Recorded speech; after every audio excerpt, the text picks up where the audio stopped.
जय श्री कृष्ण। राधे राधे। आज हम श्रीमद् भगवद गीता जी के 5वें अध्याय के महात्म्य का पाठ करेंगे।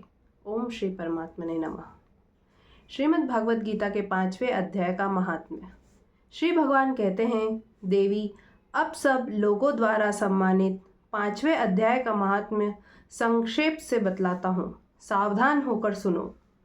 मद्र देश में पुरकुत्सपुर नामक एक नगर है। उसमें पिंगल नामक एक ब्राह्मण रहता था। वह वेद पाठी ब्राह्मणों के विख्यात वंश में, जो सर्वथा निष्कलंक था, उत्पन्न हुआ था। किंतु अपने कुल के लिए उचित वेद शास्त्रों के स्वाध्याय को छोड़कर ढोल आदि बजाते हुए उसने नाच गान में मन लगाया। गीत, नृत्य और बाजा बजाने की कला में परिश्रम करके पिंगल ने बड़ी प्रसिद्धि प्राप्त कर ली और उसी से उसका राजभवन में भी प्रवेश हो गया। अब वह राजा के साथ रहने लगा और पराई स्त्रियों को बुला बुलाकर उनका उपभोग करने लगा। स्त्रियों के सिवा और कहीं उसका मन नहीं लगता था। धीरे धीरे अभिमान बढ़ जाने से उच्छृंखल होकर वह एकांत में राजा से दूसरों के दोष बतलाने लगा।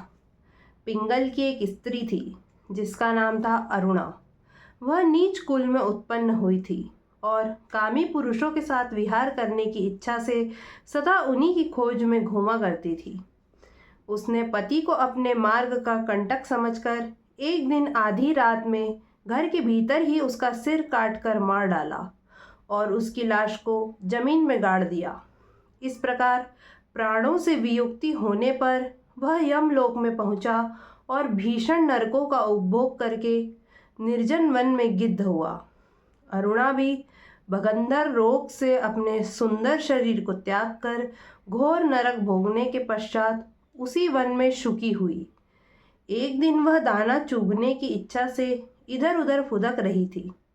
इतने में ही उस गिद्ध ने पूर्व जन्म के वैर का स्मरण करके अपने तीखे नखों से फाड़ डाला। शुकी घायल होकर पानी से भरी हुई मनुष्य की खोपड़ी में गिरी। गिद्ध पुनः उसकी ओर झपटा। इतने में ही जाल फैलाने वाले बहेलियों ने भी उसे बाणों का निशाना बनाया। उसकी पूर्व जन्म की पत्नी शुकी उस खोपड़ी के जल में डूबकर प्राण त्याग चुकी थी।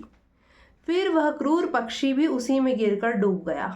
तब यमराज के दूत उन दोनों को यमराज के लोक में ले गए। वहां अपने पूर्वकृत पाप कर्म को याद करके दोनों ही भयभीत हो रहे थे।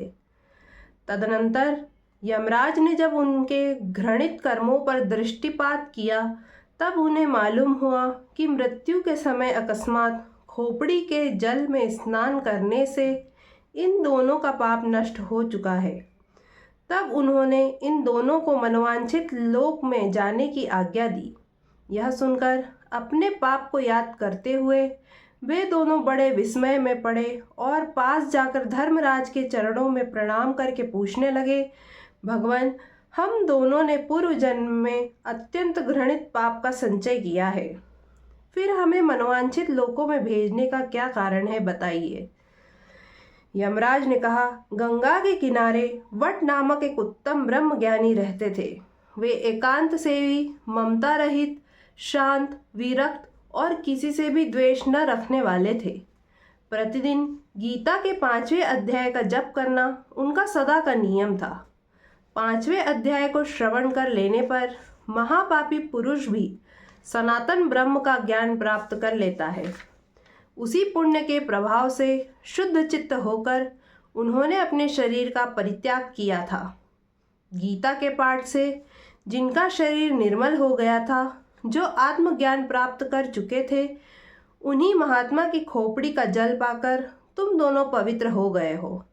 अतः अब तुम दोनों मनोवांछित लोकों को जाओ, क्योंकि गीता के 5वें अध्याय के महात्म्य से तुम दोनों शुद्ध हो गए हो। श्री भगवान कहते हैं, सबके प्रति समान भाव रखने वाले धर्मराज के द्वारा इस प्रकार समझाए जाने पर वे दोनों बहुत प्रसन्न हुए और विमान पर बैठकर वैकुंठ धाम को चले गए। यहाँ पर श्रीमद् भागवत गीता जी के 5वें अध्याय का महात्म्य समाप्त होता है। जय श्री कृष्ण। राधे राधे।